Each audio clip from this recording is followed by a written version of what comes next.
Vamos a empezar ya porque luego se nos acerca siempre las 9 y hay que acabar, ¿no? Bueno, para que no me conozca, soy Andrés Cárdenas, aquí el que lleva la organización de debates culturales y prensa y tal aquí en el Colegio de Médicos, y tenemos una especie de actos culturales que son todos los jueves, son los jueves culturales. Hoy es martes, pues cuando me dijeron que había que presentarlo los martes, como puede ser otro día, también nos adaptamos a eso. Me encanta ver un público tan extenso y tan numeroso, porque después de un año y medio que ha estado totalmente vacío, la verdad es que esto empieza a tomar vida. Ya hemos hecho ya 2 o 3 presentaciones y la verdad es que la gente está respondiendo porque había ganas me he dado cuenta que había ganas de cultura, había ganas de estar en una presentación de un libro. Yo siempre digo que el que tiene en poder en su mano un libro, no sé, es una persona que se siente, puede ser una persona más humana, más libre, más con ganas de opinar. Y al revés, el que no tiene un libro en las manos, yo creo que ese de alguna forma está acotando mucho su espacio de regocijo y emoción que puede tener la lectura.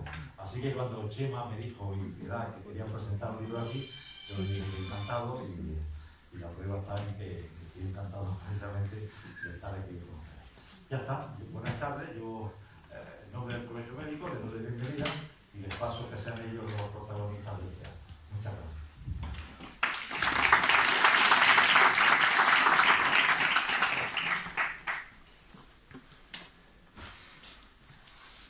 Buenas tardes a todos. Antes de darle paso a mi amiga Mercedes Rodríguez del Castillo, que ha tenido a bien acompañarnos esta tarde para hacer la presentación de mi libro, quiero hacerles una pequeña presentación de diapositivas para presentarme, ya que muchos de ustedes no me conocen. Chema tiene un gran poder de convocatoria y aquí hay mucha gente que aún no me conoce porque soy todavía nueva en Granada, por decirlo de algún modo. Me he iniciado en Granada con la colección de Iberletras, con la publicación de este libro. Tengo que agradecerle muchísimo a Iberletras que hayan contado conmigo para llevar a cabo este proyecto. Y como digo, es el lanzamiento de una colección completa en la que hay varios escritores de Iberoamérica. Y bueno, pues yo me encuentro entre ellos, lo cual agradezco especialmente a Daniel Lupo por haber contado conmigo. Yo soy esta, la verdad que soy esta, porque eso es una foto mía, pero la belleza de la fotografía no depende de mí, sino de mi amigo Florentino García González, que fue el que me la hizo hace unos años, y la que realmente soy es esta. He sido esposa, lo sigo siendo, soy madre de 3 hijos maravillosos y soy médico, especialista en endocrinología. Y actualmente trabajo en el Hospital Virgen de las Nieves de Granada, pero he estado desarrollando mi labor durante 25 años en el Hospital de Jaén. Y no puedo olvidar. Mis raíces están aquí, en este pueblo tan maravilloso que se llama Guadix, idílico, cuna de Pedro Antonio de Alarcón, que fue uno de los autores que me iniciaron en la lectura ya de adolescente a adulta y que imprimió en mí un fuerte carácter. Pero también lo soy de Lope y de Pedro de Mendoza, que fueron un gran representante bajo las órdenes de Juan de Austria de los tercios de Flandes, que tampoco se le reconoce mucho su edad, y Pedro de Mendoza, el conquistador de México. Me he criado en un pueblo que se llama La Anteiga, a caballo entre La Anteiga y La Calahorra, que es el pueblo de mi madre, un pueblo maravilloso que ha forjado mi carácter y que se conoce por el famoso castillo de La Calahorra, que muchos de ustedes conocerán. Este es el cementerio de mi pueblo, un cementerio que me gusta visitar y que ha inspirado algunos de mis relatos. Y este es un atardecer de La Calahorra maravilloso y que también ha forjado mi carácter duro, fuerte, como de fuego. Mi gran familia, esta es mi gran familia por parte de padres, por mi parte nos juntábamos 22, con mi padre a la cabeza, que fue el que me inició en la lectura, porque me enseñó a leer cuando tenía 4 añitos nada más. Y estas son las princesas de los cuentos infantiles. Estas son mis 4 hermanas, que eran las protagonistas de aquellos cuentos que yo me inventaba de pequeña. Ahora son las reinas de su casa, y son unas reinas estupendas, ¿no? Quedé viuda hace un año a causa del COVID, de un marido estupendo, que también me inspiró muchos relatos y que lo tendré siempre presente. Esta es mi biblioteca, fundamentalmente tengo libros de endocrinología y de medicina, pero también tengo una biblioteca modesta con autores españoles y extranjeros de literatura contemporánea, y soy muy aficionada a la lectura de novela policíaca. Mi primer libro se llama Cuando habla el alma, publicado por la editorial Dauro y actualmente descatalogado. No lo busquéis en la librería porque no lo vais a encontrar. Si lo queréis me lo pedís a mí, que os lo mando en PDF. Y Ese culo me suena, de la editorial Liberman. Y bueno, y ahora pues concreto mi trabajo con este libro de relatos. Es un libro de relatos, no es una novela, que se llama El año que no hubo primavera, y donde se encuentran, bueno, eso ya se lo dejo a Mercedes, que es la que tiene que presentar el libro. Muchas gracias.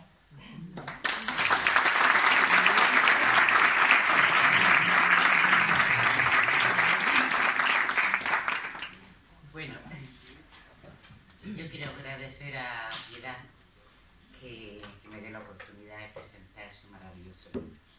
Muy buenas tardes a todos. Bueno, cuando lees el libro de El año en que no hubo primavera, de Piedad Santiago, te sumerges en un pequeño universo formado por un compendio de relatos que ofrece una descripción aguda y profunda de un puñado de tipos humanos que son muy diferentes entre sí. La autora dibuja certeramente a cada personaje, analiza sus sentimientos, sus circunstancias, las situaciones, y describe con absoluta maestría el ambiente de cada cual y los lugares dispersos en los que ellos habitan. Estos personajes han sido recogidos y examinados desde esa mirada que tiene Piedad, que es sagaz y muy aguda. Y al describirlo, ella pone de manifiesto un amplio conocimiento del ser humano, una profunda sensibilidad, y que es capaz de ir ahondando en muchísimos matices. Cada relato posee su atmósfera particular, no están entrelazados entre sí, luego son pequeñas incursiones que hace a diferentes mundos, y son tan distintos como distintas pueden ser las vidas de cada uno de esos protagonistas. En algunas de estas historias se destaca la niña que Piedad fue. Yo me la imagino muchas veces. Y los recuerdos que atesora, demostrando que desde su inicio ya poseía un agudo sentido de la observación y una actitud muy razonadora. A mi modo de ver, yo creo que esto presagia el interés por el ser humano que le llevó a elegir la medicina como su vocación y su profesión. Esos recuerdos de niña nos hacen rememorar otras costumbres y formas de vida, en las que muchos nos identificamos con nuestra propia memoria, y su lectura nos regocija y tiene el poder de la evocación dichosa de momentos de la infancia. Hay mucha ternura y una inocencia llena de magia en estas impresiones. Y hay también un aspecto divertido y alegre, un humor blanco, feliz y gozoso, que cautiva al lector. El sentido del humor es una constante en Piedad.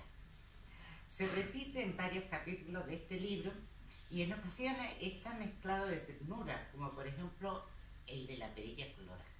Ese a mí me fascinó, me hizo reír y enternecerme a la vez.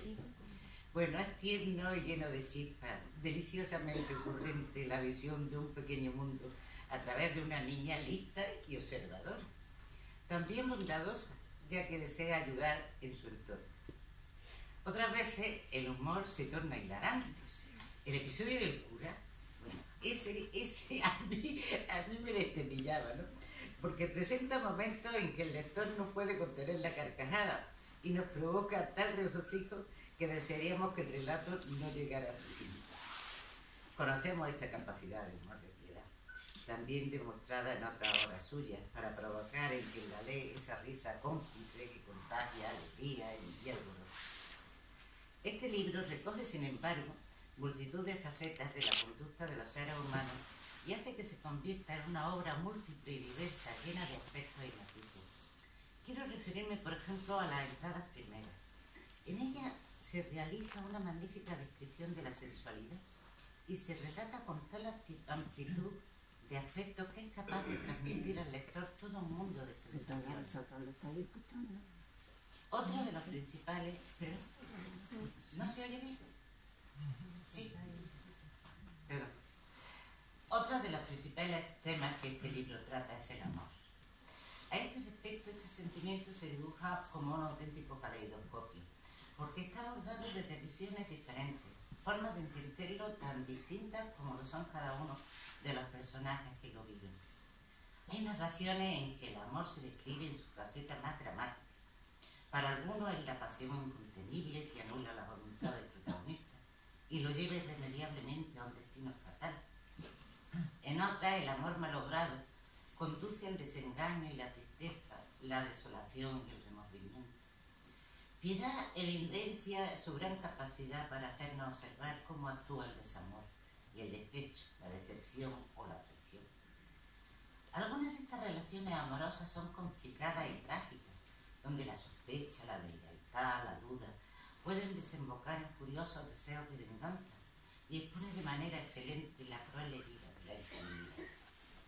Pero hay también lugar para otro tipo de amor, sereno y fructífero, para aquellos que son capaces de sentir. Sus actores constituyen personajes tiernos y sinceros y representan el amor noble y entregado que confía, y es entonces un amor generoso y limpio.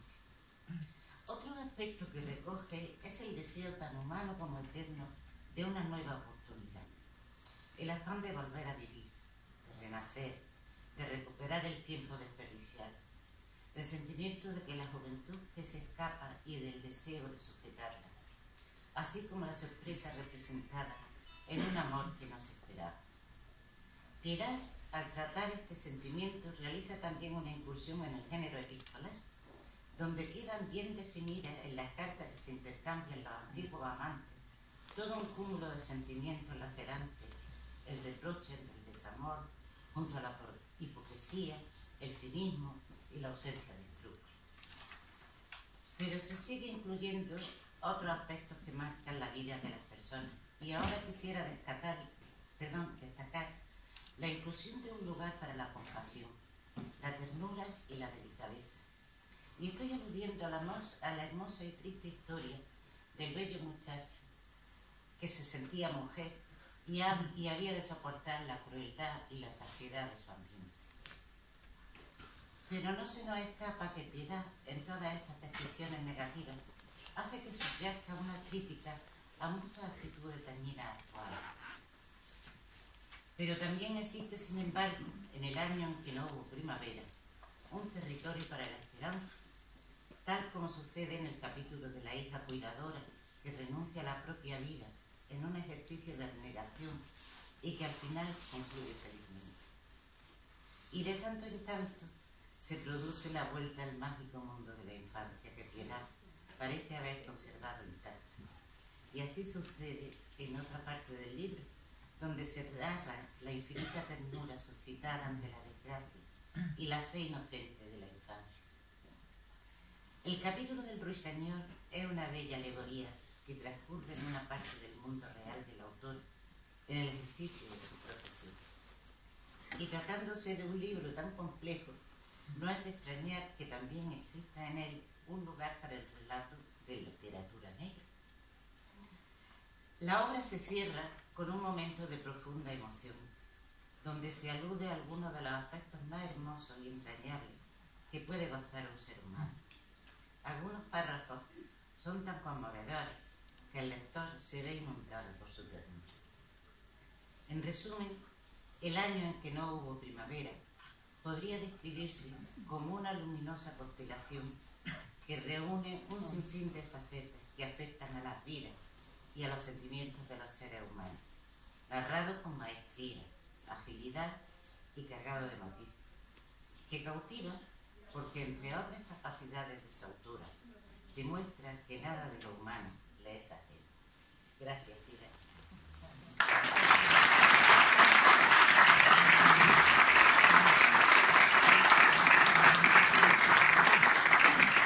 Ahora, si tenemos tiempo, me gustaría hacerle alguna pregunta a Piedad.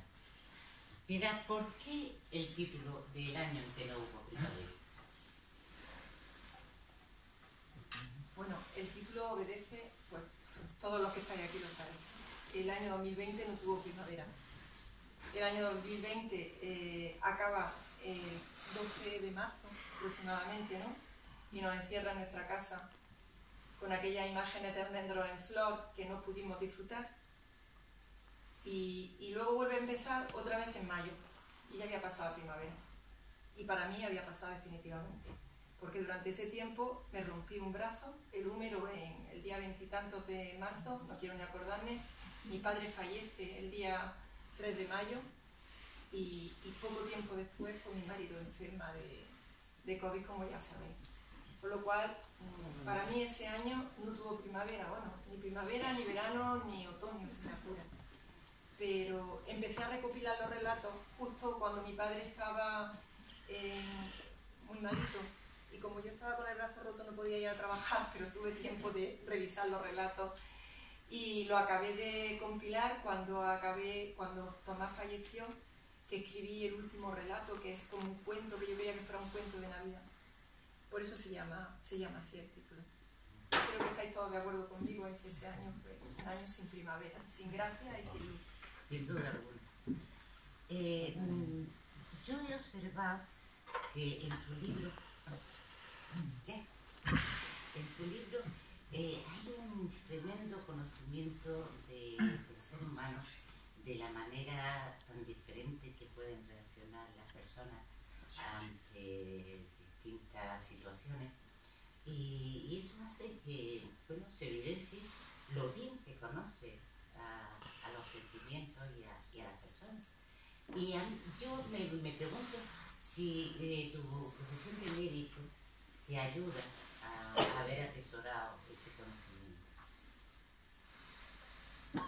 Bueno, por supuesto mi profesión de médico me ayuda a eso, pero sobre todo me ayuda una enseñanza que yo aprendí de chica en mi casa por mi padre y mi madre, que era que me pusiera en los zapatos ajenos, que me pusiera en los pies de los demás para comprenderlos y para poder ayudarlos.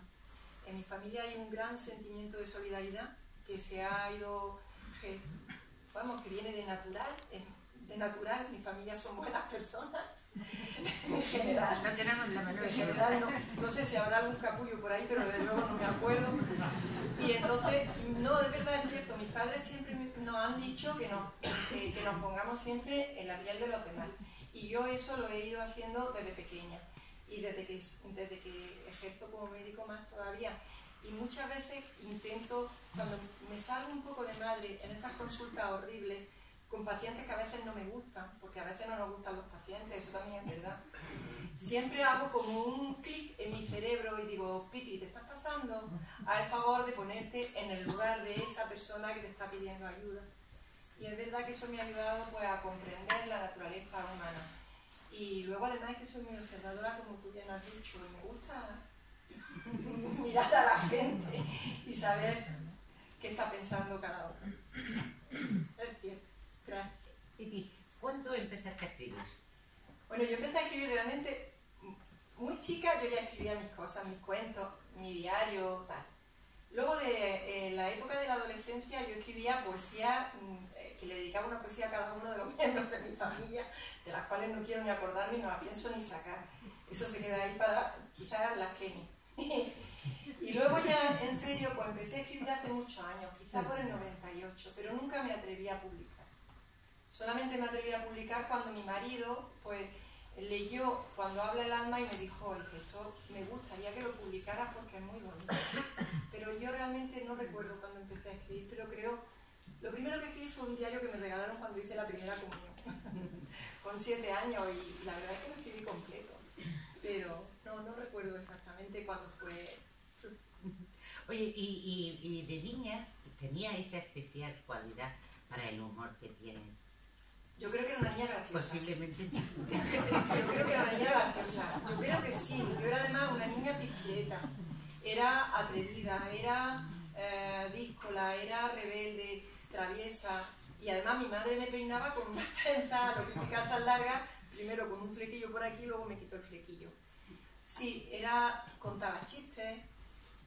Yo creo que era una niña porque era feliz, Mercedes. Yo creo que las personas felices tienen un hueco para el amor, para el humor. Para el amor también, pero para el humor sobre todo. Yo creo que sí era graciosa.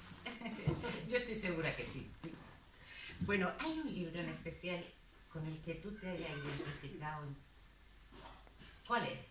Bueno, yo tengo muchos libros especiales, pero de los que recuerdo con mucho cariño es El sombrero de tres picos de Pedro Antonio Alarcón. Ese fue el que me impactó. Caña y barro, me encantó. Todos esos libros que yo me haya identificado con él, realmente, que me hayan gustado mucho y que me haya identificado con él, el libro de Mujercitas. Ya os lo conté en aquella sesión de Letraerido en la que me disfracé de Josephine March. Pero Mujercitas creo que es un libro que se adapta mucho a mi vida familiar y personal. Muchísimo. Son 4 hermanas, nosotros somos 5.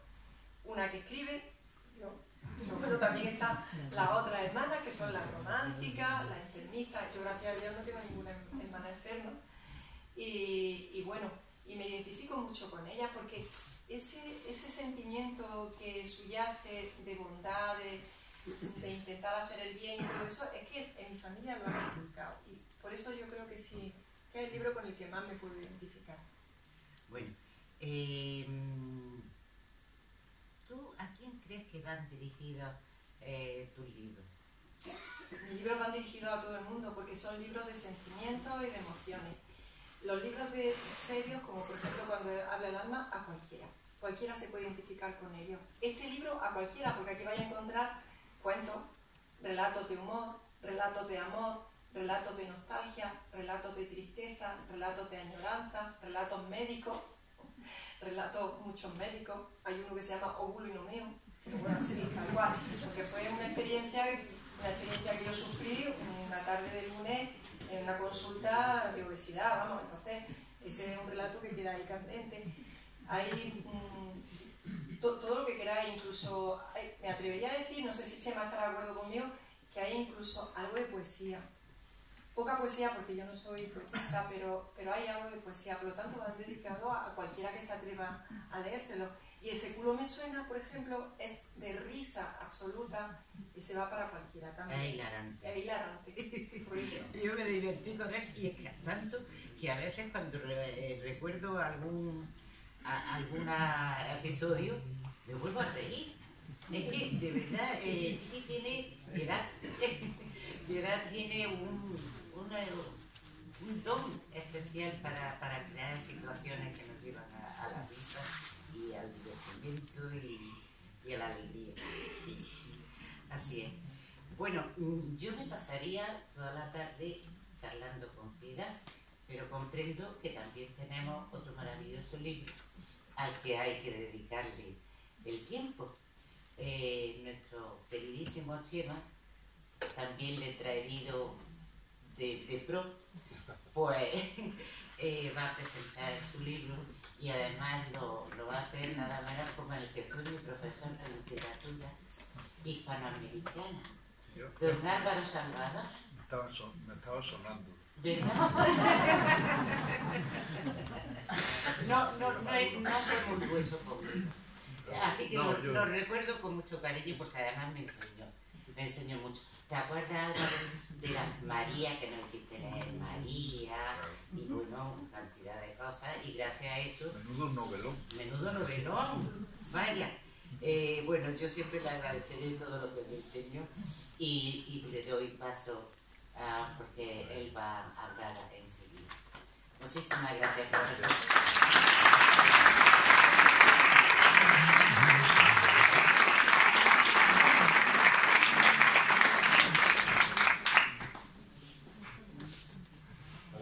Solamente iba a decir que teníamos previsto para dulcificar un poco la presentación esta, que yo ya sabía que iba a ser dulce, pero para dulcificarlo un poquito más teníamos previsto la intervención de Villalba, pero nos falta Gabriel, no ha llegado todavía, ¿no?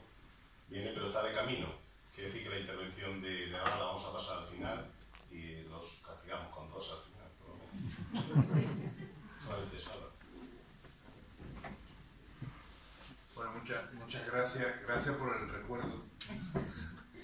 Porque bueno, ya está uno en la catacumbre, como se dice, ¿no? Pues es muy satisfactorio el encontrarse con los antiguos alumnos y que le haya servido para algo, ¿no? Nuestra carrera profesional. Bueno, yo quiero agradecerle también a Chema que me haya invitado a presentar presentarlo aquí hoy, el día de puesta de largo de su libro, pero también le quiero agradecer que me pidiese que le hiciera el prólogo, ¿no?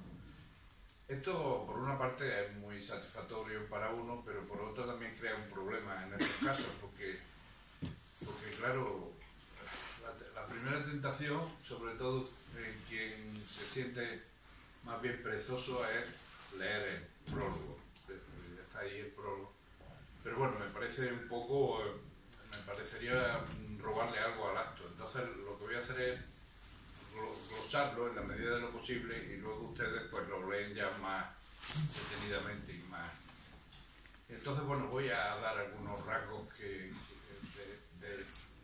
este libro, porque a Chema me parece que lo conocen la mayoría de ustedes. Él ha publicado ya 10 libros de poemas. Bueno, él, como saben, trabaja en la administración de la sanidad pública de aquí de Granada. Él es asturiano de nacimiento, pero granadino de adopción. Es difícil darse cuenta de que es asturiano a no ser que lo diga, porque parece un granadino de toda la vida. Y bueno, está muy relacionado con el mundo cultural de Granada.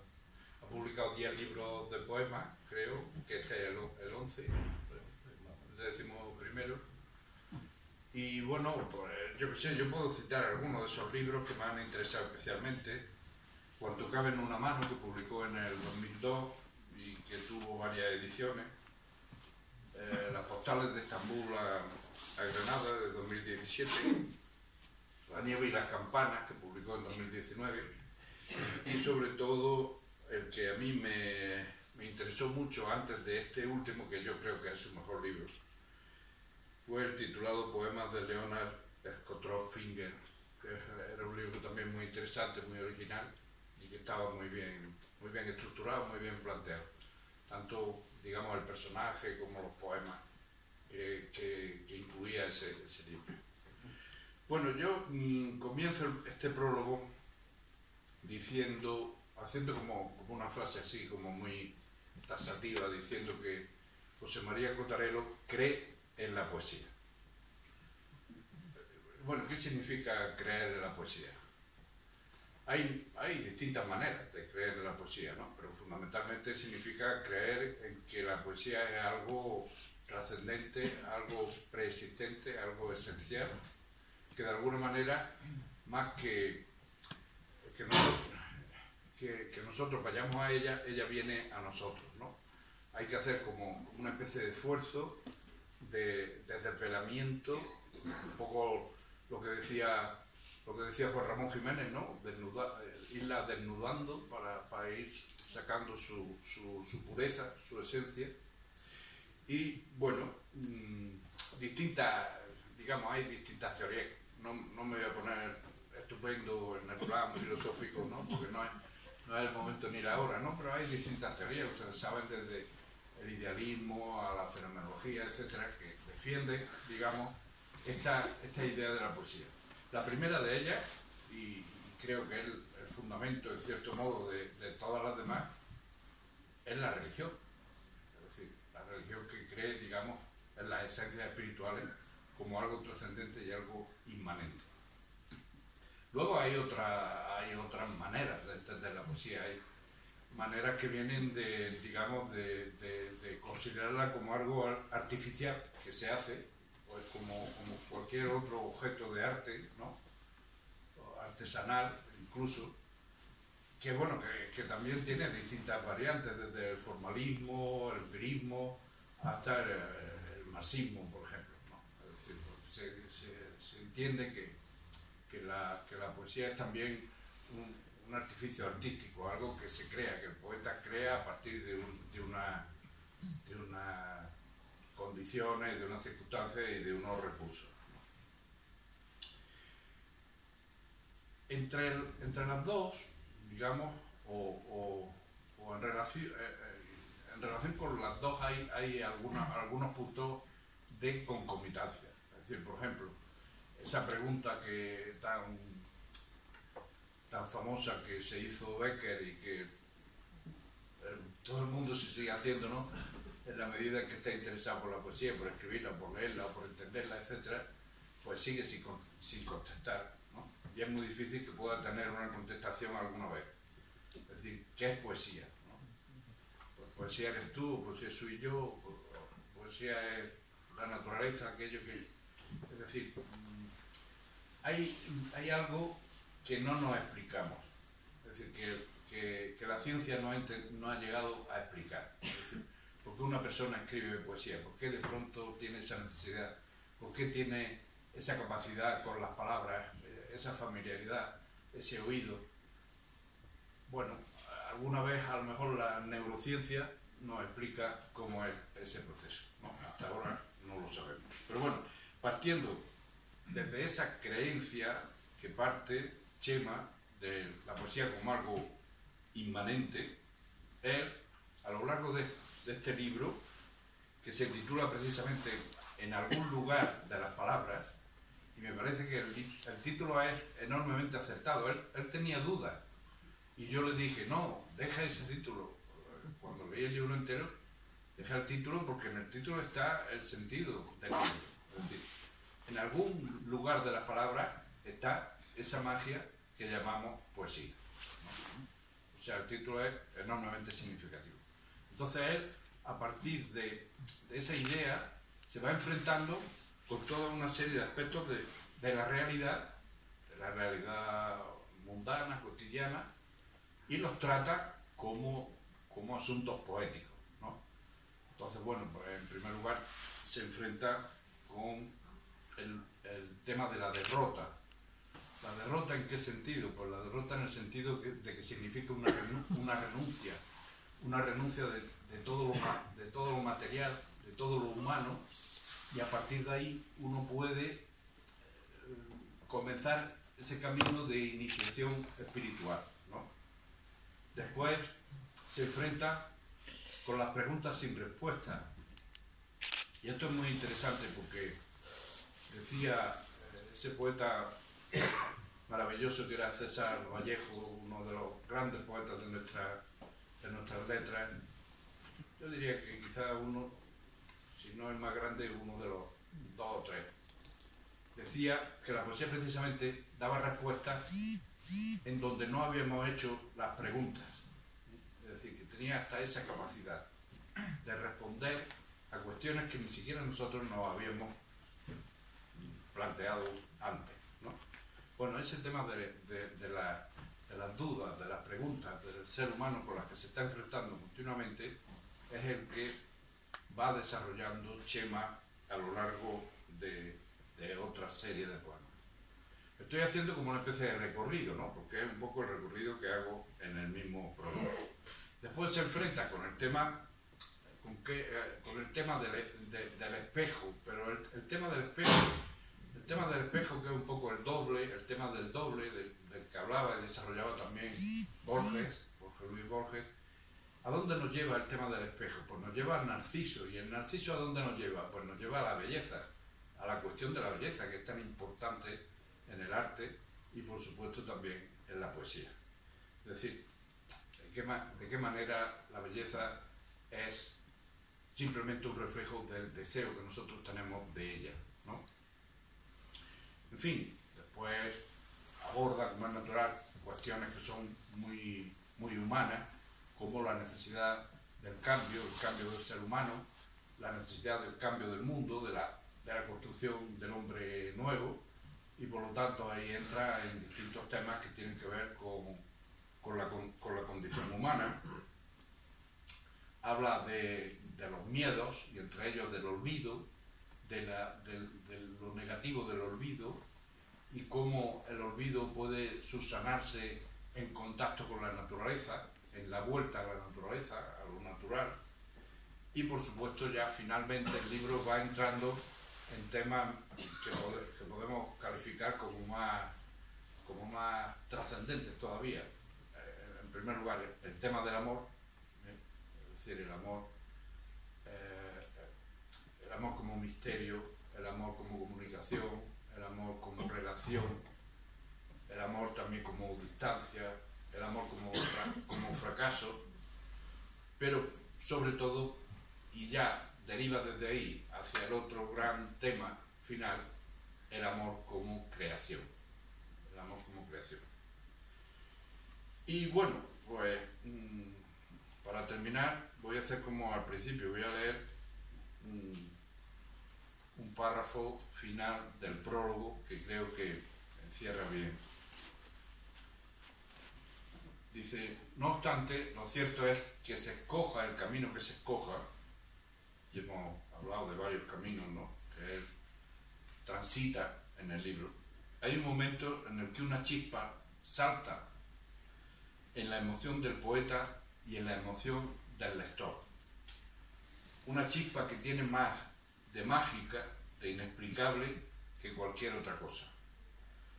Así pues, no tenemos la más mínima duda de que el autor, nuestro poeta, no solo ha defendido sus propuestas, sino que ha sabido transformarlas en poesía, en lenguaje poético, y ha sabido hacerlo de una manera eficaz y brillante para colocarse por sus méritos en la estela, en la tradición de la poesía esencial que él ama y practica. Bueno, de aquí se deduce que es el libro de Chema, es un libro, yo creo que quizás un libro más metapoético, es decir, un libro que es fundamentalmente un libro que está discutiendo, investigando, averiguando cuáles son los caminos, los recursos, los meandros, podríamos decir, de la creación poética, ¿no? Es todo, es como, y es muy interesante porque es como un desafío teórico hacia la práctica de la poesía, ¿no?, que él resuelve brillantemente. Y nada más, dándole la enhorabuena, pues muchas gracias.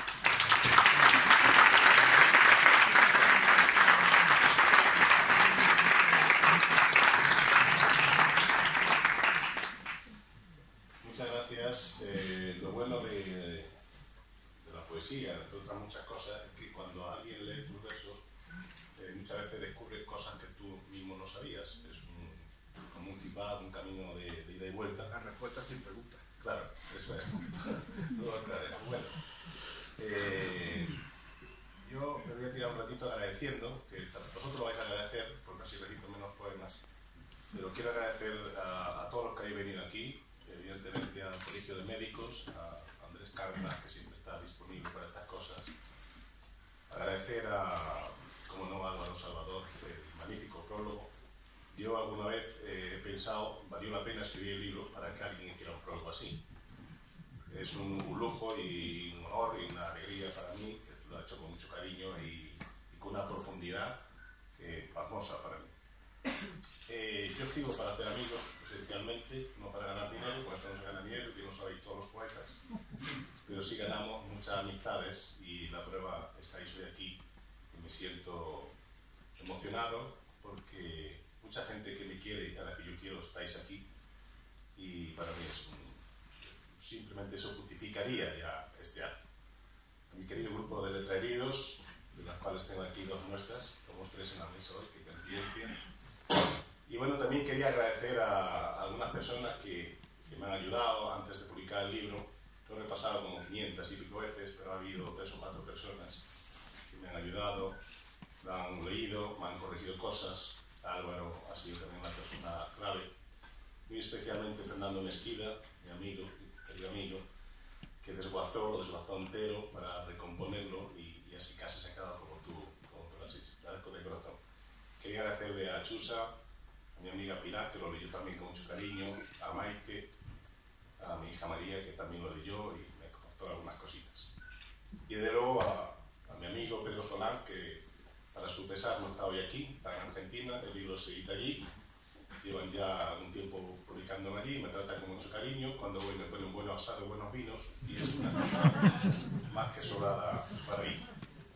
Le quiero agradecer también a Miñalúa, a Victoria y a Gabriel, que han hecho un esfuerzo por venir aquí, por estar aquí, y también va a ser un broche de gala, ya lo oiréis. Yo es que soy un enamorado de ellos, entonces no puedo decir otra cosa. Voy a hablar un poquito del libro. Este es el único libro que yo he escrito con método. Yo cuando escuchaba que los escritores eran gente con método, que se levantaban, que escribían, no lo entendía porque los poetas somos un poco anárquicos, indisciplinados y no sé cuántas cosas más para estas cosas. Y entonces me propuse durante 2 meses escribir un poema cada noche. Hay una noche, luego lo contaré, que escribí un poema al día siguiente para compensarlo. Y eso, tardé 2 meses en escribirlo, aproximadamente 6 meses en elegir la portada y 1 año en encontrar el título. Es lo que más me fue que al final tenía dudas y encima me parecía improvisado, con lo cual la ponía. Y ya en último extremo le pregunté a Álvaro y Álvaro, bueno, me dijo, déjala así. Quería decir que el libro hay unos cuantos poemas, no todos, se presentaron a un certamen de poesía, el 5 a las 5, que organiza el Ayuntamiento de Fuente Vaqueros, y tuve la suerte de ser premiado. No sé si era yo solo o no había nadie más en el libro. Bueno, la portada, os he hablado un poquito del libro, ahora leeremos algunos poemas. La portada está trabajada, aunque parece improvisada, está trabajada. Lo voy a contar. Representa una pintura de un pintor amigo mío uruguayo, Gustavo Lamont, que falleció el año pasado y es una especie de tributo a él. Se titula Pandora, nada que ver con estos papeles que andan ahora por ahí. Y vosotros sabéis, cuento un poco por encima, porque tiene su significado el hecho de por qué elegía Pandora. Cuentan que andaba Zeus en su Olimpo, leyendo el capítulo 24 concretamente del año que no hubo primavera, y dijo, voy a tomar un cafecito. Se fue a la cocina del Olimpo y se encontró que no había fuego. Cogió un cabreo tremendo y dice, ¿quién ha sido? ¿Quién ha sido? Y como el Olimpo tenía chivatos, dijeron, ha sido Prometeo, ha sido Prometeo. Llamó a Prometeo, Prometeo, ¿por qué me has hecho esto? ¿Qué has hecho con el fuego? Y no, lo llevé a Granada. ¿Y a Granada para qué? Bueno, pues para hacer algunos platos alpujarreños, algunos platos de migas, unas papas a lo pobre, una olla de San Antón, cosas de estas. Y bueno, siguió cabreado, muy cabreado Zeus, y entonces mandó a llamar a Hefesto. Hefesto era un tipo que andaba por ahí, como haciendo siempre cosas de barro, entretenido. Y en efecto fue Hefesto.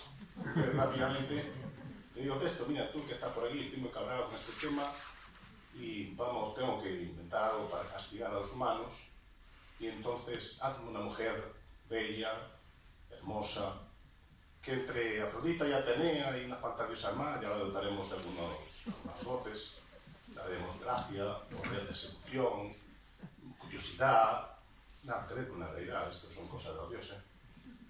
Y bueno, así lo hicieron.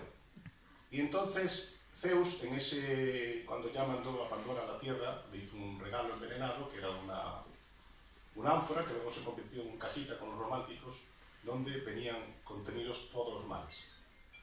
Y, qué sé yo, terremotos, volcanes, políticos, pandemias, todas estas cosas, ¿no? Pero en el fondo de esa cajita, como vosotros sabéis, quedó esperanza. Por eso se dice que la esperanza es el último que se pierde, y por eso la portada quiere decir que en algún lugar de la esperanza, en algún lugar de las palabras, queda la esperanza. Eso es lo que me queda decir. Gracias.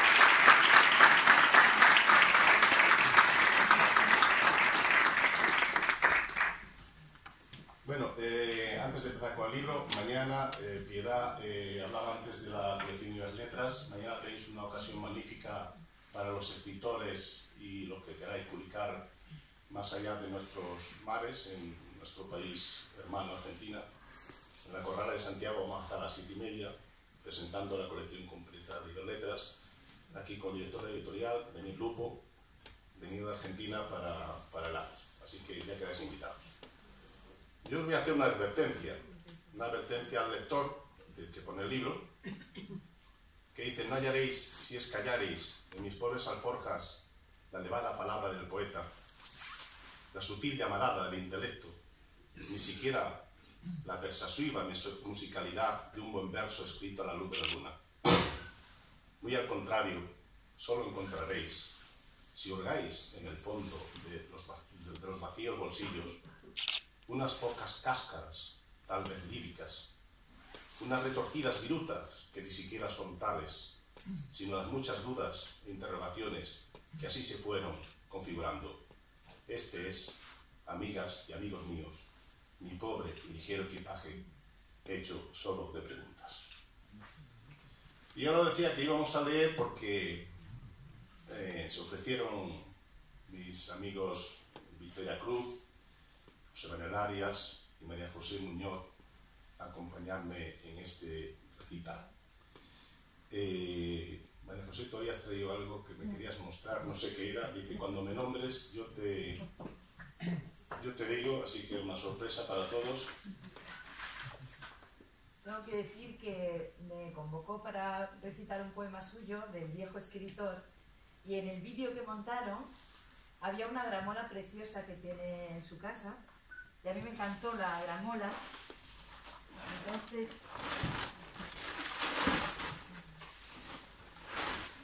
como no iba a hacer solo la gramola, pues hice a Chema con ella.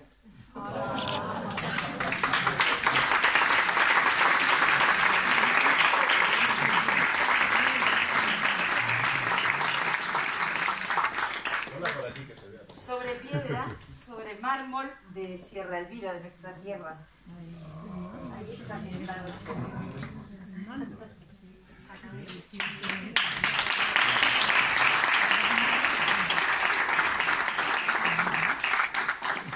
Bueno, como veis, todas las cosas para que sirva la poesía, ¿no? Para hacer amigos, tener buenos amigos, buenos pintores, como un selecto grupo que hay aquí de pintoras admirables que yo sigo con mucho cariño.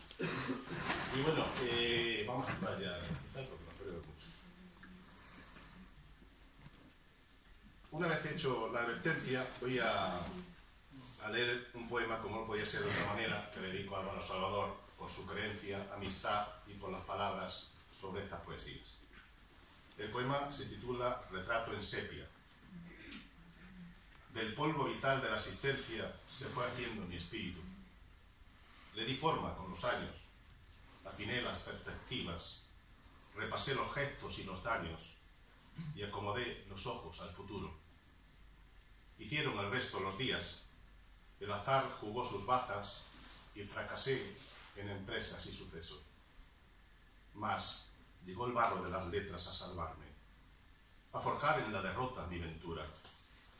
Remito lo demás a la memoria, ahora que aún recuerdo vagamente, y a mi ángel de la guarda le agradezco su custodia de siempre, sin mesura.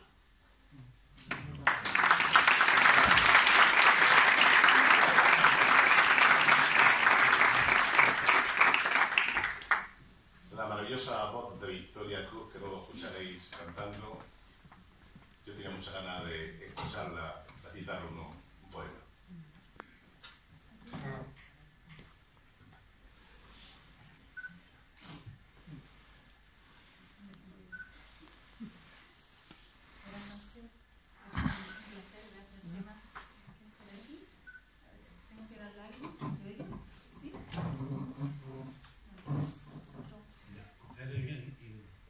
Inalámbrico, con inalámbrico.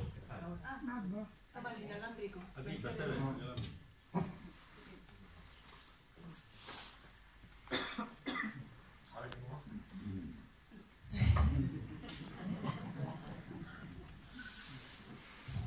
Yo soy otra asturiana con acento raro.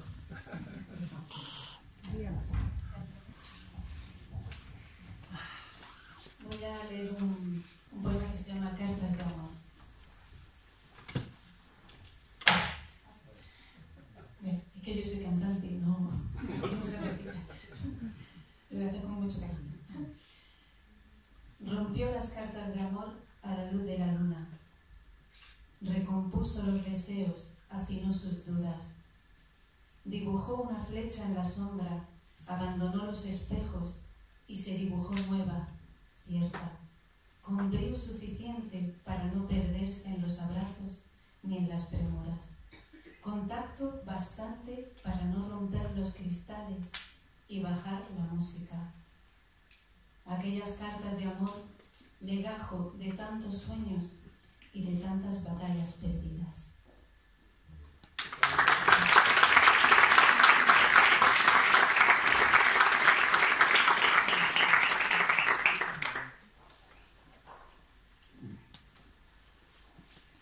comentaba antes que en ese método mío inicial, y creo que único en mi vida, una noche no escribí un poema y al día siguiente me pareció una falta de respeto hacia la poesía haber faltado. Y entonces, al día siguiente yo dije, anoche no escribí el poema que debiera. Al amanecer me inclino sobre las palabras ausentes a llorar por un largo rato, desconsoladamente.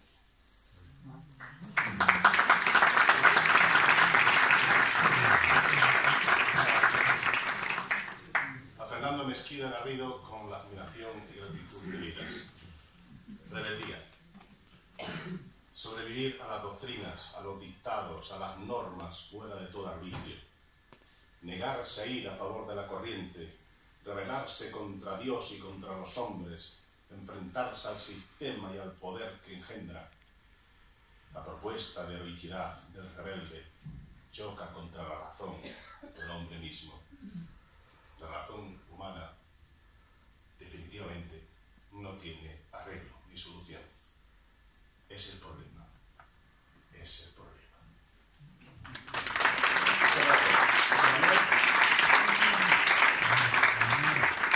Mi querido amigo José Manuel Arias es un amigo exquisito.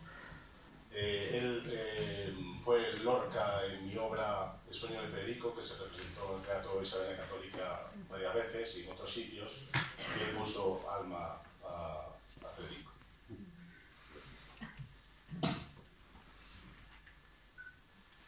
Mensaje.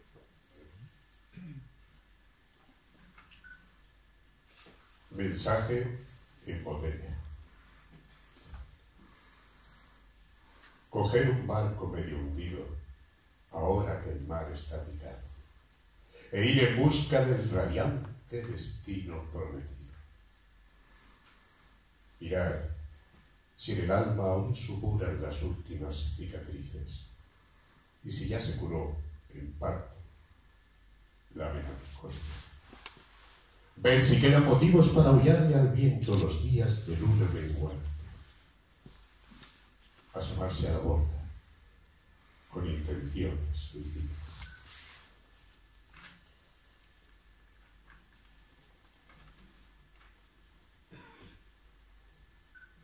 Beber el último trago de absenta y tirar la botella al mar con un mensaje escrito y escuchar lo que dicen las olas. Hablarles quedamente, muy despacio, como quien ansía una respuesta o un golpe de mar definitivo, y esperar que la botella algún día llegue a su destino, cuando ya sea tarde.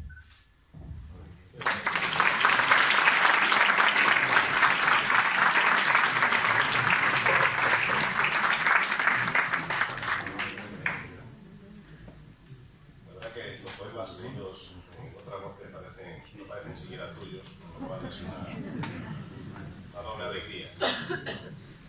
Amar en la memoria. La noche se abre o se cierra, pero nadie sabe, nadie espera. La soledad de la noche es una navaja, un desvarío, un fluir hacia no se sabe. Creo que fue una de esas noches que me perdí en tus recuerdos, en tus adentros, en las alargadas sombras de los besos. Pero tú no estabas y yo te amaba, como ama el mar su eco, como ama el pájaro el viento y la luz la mañana. Será por eso que un instante, cada noche, te regreso y te me duermes a mi lado.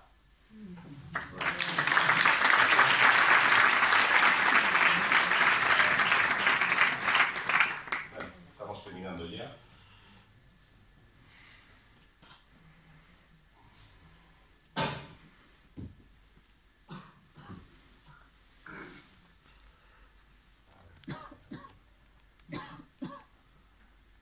Bueno, Marijose, mientras selecciono el poema Marijose Muñoz, que también es, como habéis podido comprobar, una magnífica pintora que además cuando te pinta te quita las arrugas.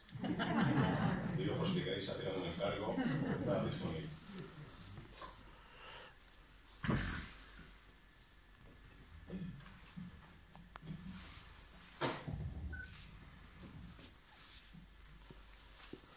destrucción en el amor.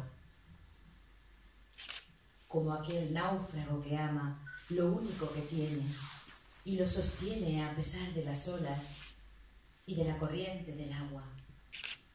Como aquel que, retenido por la luz, nunca partió de su patria. Como aquel que es aire y solo aire. Como la poesía, como aquel náufrago, no como el amor que destruye con el tiempo cuando tiene y cuando ama.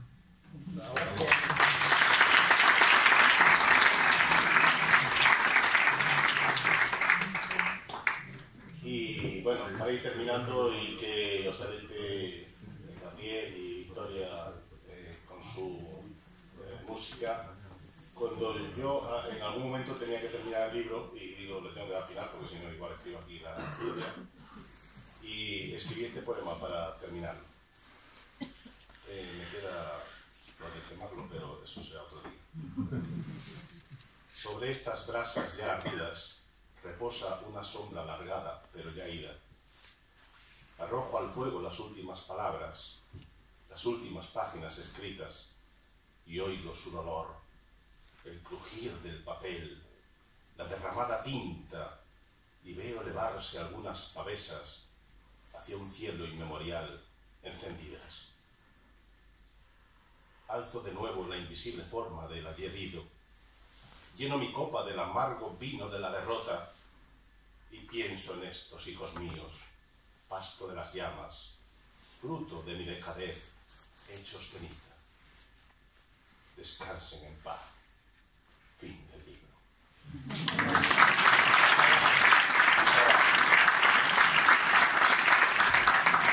Que él compiló los relatos y lo envió allí, no hubiéramos llegado a este punto. Así que gracias, Chema, y bueno, y a todos los letraheridos, que siempre que me junto con ellos me junto con gente inteligente y eso me encanta.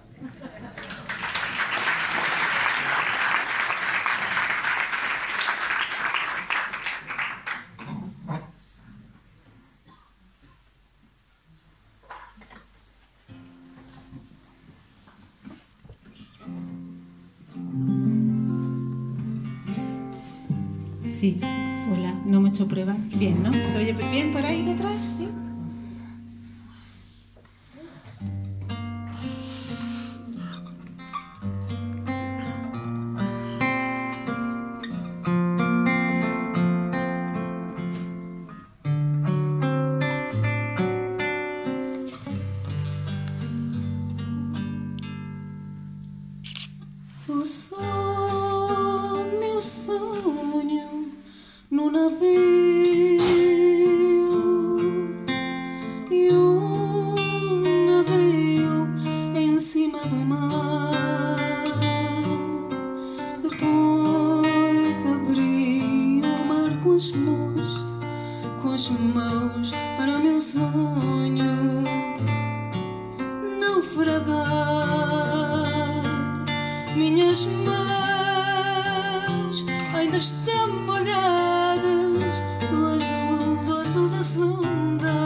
Longe, na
vamos a hacer un fado que se llama Amor de Mel, Amor de Fel, que cantaba Amalia Rodríguez.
Claro, ¿sí, no?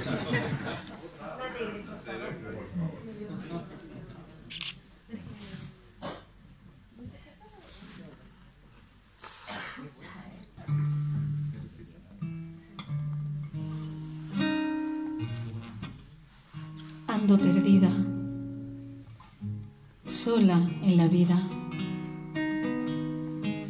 Tú te has ido y ya no vuelves. Y ahora soy aquí, lo que tú ves. Ahora no soy nada, soy una neblina del pasado, soy una noche cerrada.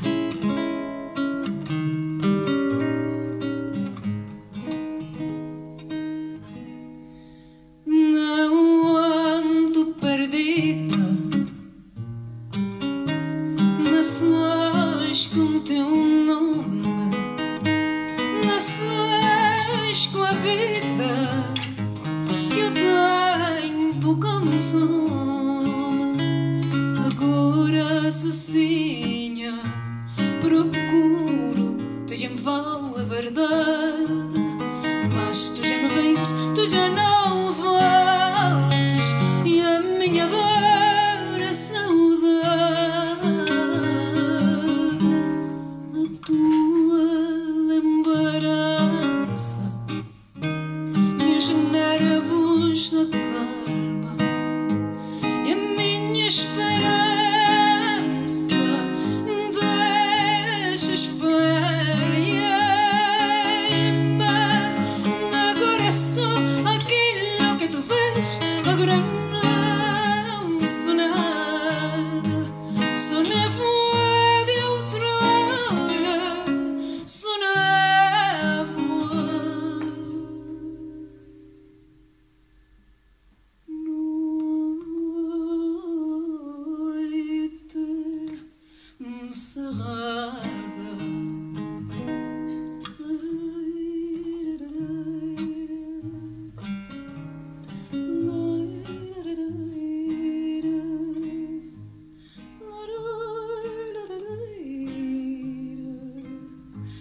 Simplemente magnífico broche de oro, y una vez más reiterando los agradecimientos que hemos dicho al principio, no vamos a repetir.